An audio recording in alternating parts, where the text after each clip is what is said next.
Yo, check. Yo, check. Hey, yo, Checka. Yo, check. Hey, yo, Checka. Yo, check. Yo, Checka. What up? Hey, this is Charlie Baltimore, and you're watching with Checka Cee. I love it. Yo, it's your boy Big Tig hanging out with Checka Cee. Hey, what's up? This is Eric Benet hanging out with Checka Cee on Yo, Checka. Hanging out with my girl Checka Cee on Yo Checka. Girl Checka Cee on Yo Checka. I'm Checka Cee, and we are at the epicenter. That's right, home of the Entrepreneurship Hall of Fame, and we are next to Pop. The POP, yeah, you know me. I love it. What does it stand for? Can we know that? Sure, POP stands for Poet of Peace. And when I was young, my mom used to call me Pop. She said I had an old man soul. But as I got older, I realized God gave me this gift of poetry. People started calling me the Poet of Peace, so it just stuck. Wow. So how long ago did you start? Like, how old were you? When I wrote my first poem, it was September 19th, 1999. And I will never forget, I said, God, I don't have any kind of gift or talents. I said, if you want me to reach people, you got to give me something. And right then, instantly on that day, September 19th, 1999, I picked up a pen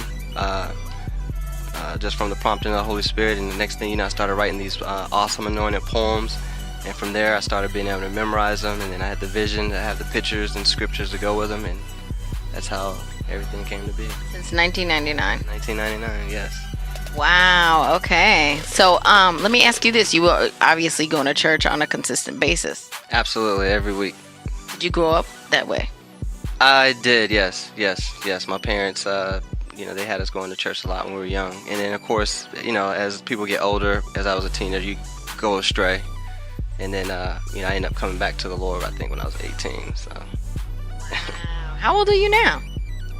Like a woman, like y'all don't want to know. No, I'm joking. I'm 34. Next month I'll be 35. Wow. Look at you, though. You look like you're 25. I get that a lot. Every week I get that. So, yes. So, full-time poet. Anything else you do? Because are you like starving poet or? I'm a starving poet, but I'm also a full-time single parent. So 2 daughters, and and I'm trying to make that mark in the field of doing poetry. Hopefully, God calls me to do it full-time, because I know I'm called to be an evangelistic poet, to evangelize the gospel through poetry worldwide. So. Wow. Wait, you said you know that you're called to that. I know, yes. How do you know? Well, when God, as you see, when people see the book that I have, they see that, like I said, when it happened overnight, with me realizing the gift that I had of poetry, and the vision to be able to, it took 13 years to even put my book together. And just when I see when I go out and evangelize and minister through my poetry, I see how people break down and cry. There's a lot of burdens being removed, yokes being destroyed, and a lot of people actually tell me how touched they were. And then they start telling other people, and then they always tell me how much it really meant to them, and how it helped somebody else, that when they pass my poetry along to somebody else, or if they just heard me saying it, in front of an audience somewhere.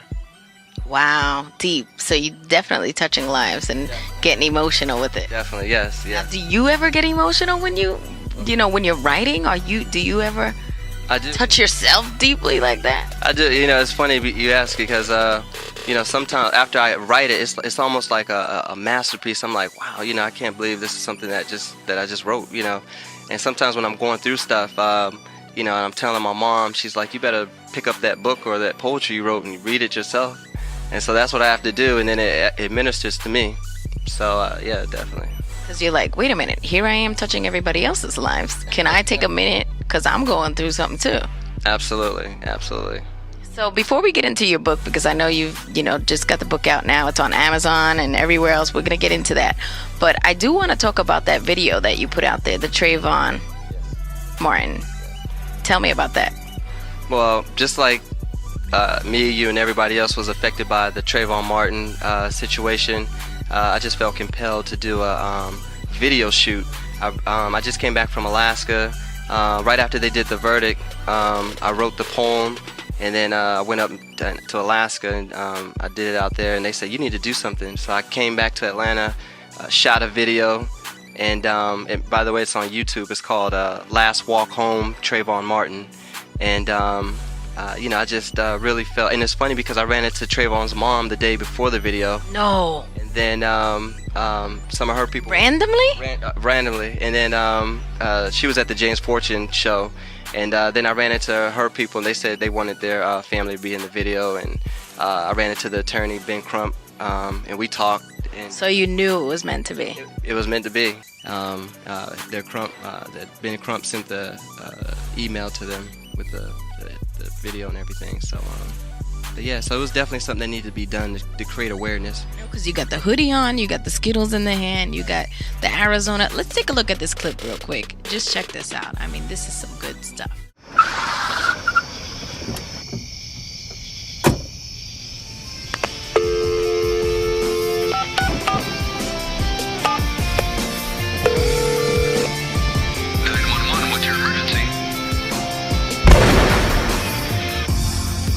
I'll never forget my longest and last walk home, nor the conversation I had with my best friend over the phone. How can I ever forget that rainy night when I got into a fight with a Hispanic, wait a minute, then again, he was half white, guy that stereotyped me as I happened to walk by. There I was walking, minding my own business while talking on the phone, until what looked to be stranger named George Zimmerman that followed me on his own. I was just coming back from the store from buying a bag of Skittles and what others thought to be a can of Arizona iced tea. Who would have thought I would have crossed paths with someone that would have wrongfully targeted me? Was it because I wore a hoodie along with the pigment of my skin being black? Or was it because he wanted to get me, regardless of the 911 operator telling him to just stay back? But no, he ignored his demands by continuing to pursue me and go. As I was approached by him, he asked what I was doing here, and then he aggressively shoved me. Everyone knows this because of my best friend Rachel Gentile, who was my only alibi witness. Then when I tried to defend myself, he pulled out a gun I could see. He and I know the real voice on the tape yelling, "Help! Help!" was really me. When the sound of the gunshot went off and popped, that's when my yell for help and heartbeat stopped. The life of my parents, family, friends, and I have never since been the same, and they're no different from Emmett Till, Sean Bill, Rodney King, and many other names. It's a shame. He wanted to claim self-defense because of the flaw in the stand your ground, not for black people, no justice law. In the end, the jury's verdict might have found him not guilty and may have even set him free. But in the eyes of the world, he's a prisoner who we all know just got away with murdering me. Though he may think he got off with what he did, George Zimmerman, just know that my legacy will forever go down in history as Trayvon Martin.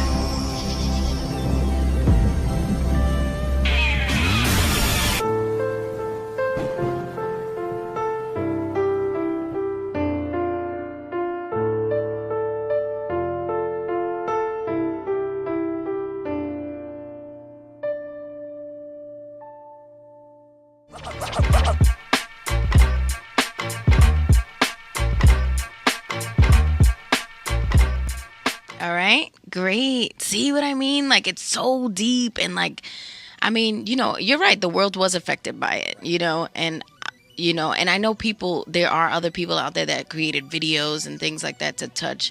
His mom, Sabrina Fulton. I mean, Tracy Fulton, his father. I mean, they're deeply hurt just like the rest of us, and nobody will want to go through a situation like that. Where they're on their way home, and minding their own business, and somebody comes out after them, shoots them, and then claims self-defense, and gets off. And so that's why, like I said, I did that video to create awareness, to get it out, just to show the world, that this is something that shouldn't be, and it could have been anybody. But I think it also created a lot of fear in people. I mean, it's become this whole like, oh my God, I'm scared to go outside because you don't even know what's going to happen. Am I going to not be dressed properly? Am I going to be pulled over? I mean, it's just so many things. And are they going to get off when, I mean, could you just come out and just kill anybody like that? So it creates this fear in people. Exactly, and it shows in the video, when you listen to the video, I said that it was something, the stand your ground law was, it seemed like it's a law, that's not for blacks, because, as soon as we saw the lady that shot the gun off in the air, when her husband was trying to attack her, she tried to use the stand your ground law, and it didn't work. She got 20 years. And so the same prosecutor that was supposed to be defending Trayvon Martin was the one that prosecuted that lady, and she got 20 years in prison. So you see how the justice system in Florida, as far as stand your ground law, is a little bit, not right, not fair. And so, like I said, I just wanted to create awareness just to let people know, just the injustice of the law, and what we can do to hopefully not allow this situation to happen again, and for us to pull together like we did. Awesome. I love it. Well, I'm going to go home and read this whole book because I'm excited. Of course, you can tune in with me on Facebook, poetofpeace.com, YouTube, Poet of Peace. Everything is just Poet of Peace. Pop! Yes, P-O-P, yeah, you know me. I love it. Thank you so much for letting us come in here and sit down with you.